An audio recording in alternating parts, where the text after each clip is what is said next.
नमस्कार, स्वागत आप सभी का वाइबिन बिहार झारखंड में। मैं हूं आपके साथ मुदिता। झारखंड की राजनीति आज एक अजीब से सन्नाटे में खड़ी है। बाहर से देखने पर सब कुछ सामान्य लगता है, लेकिन भीतर गहरी उथल पुथल चल रही है, खासकर भारतीय जनता पार्टी के भीतर। एक समय जिस पार्टी ने झारखंड में सत्ता चलाई, मुख्यमंत्री दिए, केंद्र में मजबूत पकड़ बनाई, आज वही पार्टी खुद से सवाल पूछ रही है। सवाल सीधा है, लेकिन जवाब उतना ही मुश्किल। झारखंड बीजेपी का अगला चेहरा कौन होगा, भरोसे का नाम क्या है, और सबसे अहम बात, आदिवासी समाज से जुड़ाव कैसे बने। बीते कुछ सालों में बीजेपी के तमाम बड़े सुरमा राजनीति के हाशिए पर चले गए। अर्जुन मुंडा चुनाव हार चुके हैं, रघुवर दास सत्ता से बाहर होकर अब असरहीन दिखते हैं, बाबूलाल मरांडी के नेतृत्व में पार्टी की चुनावी जमीन खिसक चुकी है। ऐसे में अचानक एक नाम उभर कर सामने आता है, चंपई सोरेन। नाम नया नहीं है, चेहरा अनजान नहीं है, लेकिन सवाल ये है, क्या बीजेपी इस नाम पर अपना भविष्य दांव पर लगाने को तैयार है?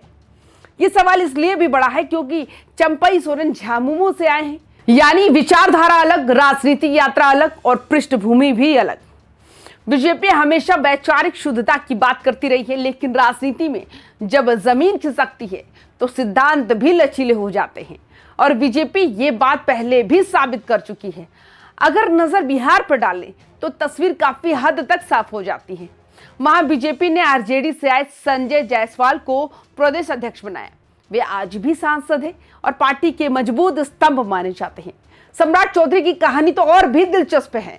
आरजेडी से जेडीयू होते हुए बीजेपी में आए सम्राट चौधरी को पार्टी ने सिर्फ जगह ही नहीं दी, बल्कि नेतृत्व सौंपा।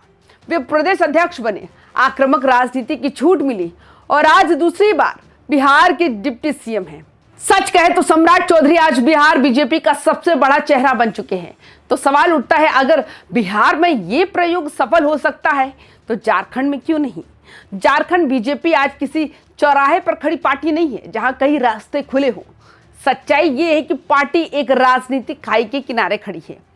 एक कदम इधर उधर हुआ और नुकसान तय है। ये वही पार्टी है जिसने राज्य में सरकार चलाई, दिल्ली में मंत्री बनाए, संगठन को मजबूत किया, लेकिन आज हालात ऐसे हैं कि पार्टी के भीतर नेतृत्व का अकाल दिखाई दे रहा है। अर्जुन मुंडा, रघुवर दास और बाबूलाल मरांडी, इन तीनों नाम कभी बीजेपी की ताकत माने जाते थे। आज यही नाम पार्टी के लिए सवाल बन चुके हैं, और इसी खालीपन में चंपई सोरेन का नाम उम्मीद की तरह उभरता है। लेकिन ये उम्मीद कितनी मजबूत है? क्या चंपई सोरेन झारखंड बीजेपी के लिए वही कर पाएंगे जो सम्राट चौधरी ने बिहार में किया, या फिर वे भी उन नेताओं की कतार में खड़े हो जाएंगे जिन्हें बीजेपी ने वक्त के हिसाब से इस्तेमाल किया और फिर धीरे धीरे किनारा कर दिया? अर्जुन मुंडा झारखंड बीजेपी का सबसे बड़ा आदिवासी चेहरा रहे, 3 बार मुख्यमंत्री, केंद्र में मंत्री और दिल्ली में मजबूत पकड़। एक समय ऐसा था कि जब अर्जुन मुंडा का नाम ही आदिवासी राजनीति का पर्याय माना जाता था। लेकिन राजनीति में समय सबसे बड़ा निर्णायक होता है। लोकसभा चुनाव में अर्जुन मुंडा की हार ने पार्टी को झकझोर कर रख दिया। ये हार सिर्फ एक सीट की हार नहीं थी, बल्कि उस सोच की हार थी जिसमें यह मान लिया गया था कि नाम ही वोट दिला देगा। आदिवासी समाज अब बदल चुका है। भावनाओं के साथ साथ वो अब सवाल भी पूछता है, और जब सवालों के जवाब नहीं मिलते तो वोट भी नहीं मिलता। बीजेपी ने सालों तक अर्जुन मुंडा के कंधों पर आदिवासी राजनीति का बोझ डाला, लेकिन जमीनी संगठन को मजबूत करने पर उतना ध्यान नहीं दिया। नतीजा ये हुआ कि जब चुनाव आया तो ना कैडर बचा, ना भरोसा। अर्जुन मुंडा की हार के बाद मीरा मुंडा की विधानसभा चुनाव में हार ने बीजेपी को दूसरा बड़ा झटका दिया।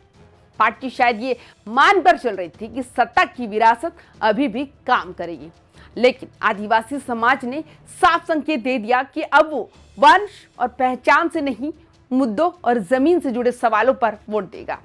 ये हार बीजेपी के लिए चेतावनी थी। संकेत साफ था कि अगर पार्टी अपने भीतर नए आदिवासी नेतृत्व को तैयार नहीं करेगी तो खाली कुर्सियां बढ़ती जाएंगी। रघुवर दास का मुख्यमंत्री कार्यालय सख्त प्रशासन के लिए जाना गया। फैसले तेज थे, रवैया कड़ा था, लेकिन राजनीति सिर्फ प्रशासन से नहीं चलती। समाज और संगठन के साथ संतुलन भी जरूरी होता है।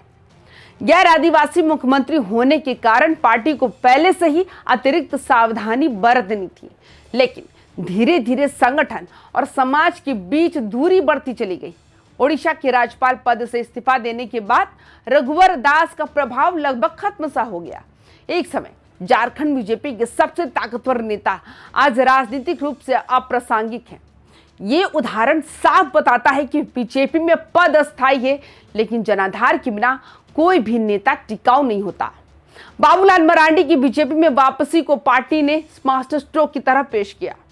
झारखंड आंदोलन का चेहरा पहले मुख्यमंत्री और आदिवासी समाज में पहचान, सब कुछ सही लग रहा था, लेकिन चुनावी नतीजों ने सारी रणनीति पर पानी फेर दिया। उनके नेतृत्व में विधानसभा चुनाव में बीजेपी की करारी हार ने यह साबित कर दिया कि सिर्फ अतीत की प्रतिष्ठा आज के मतदाता को प्रभावित नहीं कर सकती। राजनीति भावनाओं से नहीं, रणनीति से चलती है। मरांडी की हार ने पार्टी के भीतर यह सवाल खड़ा कर दिया कि क्या बीजेपी बार बार उन्हीं चेहरों को घुमाकर चुनाव लड़ती रहेगी या फिर एक नए नेतृत्व को आगे बढ़ाएगी। झारखंड में बीजेपी की सबसे बड़ी समस्या साफ दिखाई देती है, विश्वसनीय आदिवासी नेतृत्व का अभाव। पार्टी के पास चेहरे हैं लेकिन नेता नहीं, मंच है लेकिन आंदोलन नहीं, भाषण है लेकिन भरोसा नहीं। झामुमो ने जल, जंगल और जमीन के मुद्दे पर लगातार पकड़ बनाए रखी, तो वही बीजेपी ने इन मुद्दों पर कभी साफ स्टैंड नहीं ले पाई। नतीजा ये हुआ कि आदिवासी समाज धीरे धीरे पार्टी से दूर होता गया। चंपई सोरेन कोई साधारण नेता नहीं है। कोल्हान बेल्ट में उनकी मजबूत पकड़ है, आदिवासी समाज में उनकी स्वीकार्यता है, प्रशासनिक अनुभव भी है और जमीनी राजनीति की समझ भी। लेकिन सवाल यह है कि बीजेपी उन्हें किस नजर से देखती है। अगर पार्टी उन्हें सिर्फ एक राजनीतिक तोड़ की तरह इस्तेमाल करना चाहती है तो यह प्रयोग असफल होगा। लेकिन अगर उन्हें नेतृत्व, फैसले की आजादी और संगठन पर कंट्रोल दिया गया तो वे बीजेपी के लिए गेम चेंजर साबित हो सकते हैं। चंपई सोरेन बीजेपी के लिए वो दरवाजा खोल सकते हैं जो पिछले एक दशक से बंद पड़ा है, आदिवासी विश्वास का दरवाजा। अब सवाल यह है कि सम्राट चौधरी मॉडल झारखंड में कितना संभव है। बिहार में सम्राट चौधरी को सिर्फ चेहरा नहीं बनाया गया, उन्हें आक्रामक राजनीति की छूट दी गई, संगठन को हिलाने की आजादी दी गई, फैसले लेने का अधिकार दिया गया।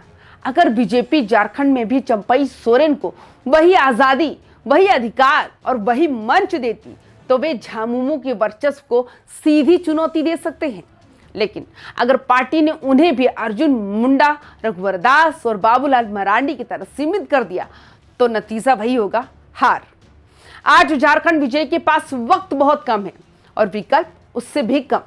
या तो पार्टी नया आदिवासी नेतृत्व गढ़े या फिर हर चुनाव के बाद हार का पोस्टमार्टम करती रहे। चंपई सोरेन बीजेपी के लिए उम्मीद भी है और चेतावनी भी। अगर उन्हें सम्राट चौधरी की तरह भूमिका मिली तो झारखंड की राजनीति का इतिहास बदल सकता है, और अगर नहीं मिली तो बीजेपी की कहानी झारखंड में सिर्फ अतीत की किताबों में ही जिंदा रहेगी। अब फैसला बीजेपी को करना है, क्योंकि राजनीति में मौका बार बार नहीं मिलता और जो वक्त को पहचान लेता है वही इतिहास रचता है। तो आपकी क्या राय है? आप हमें अपनी राय कमेंट्स करके जरूर बताएं। बाकी तमाम खबरों के लिए YBN बिहार झारखंड को सब्सक्राइब भी जरूर करें। नमस्कार।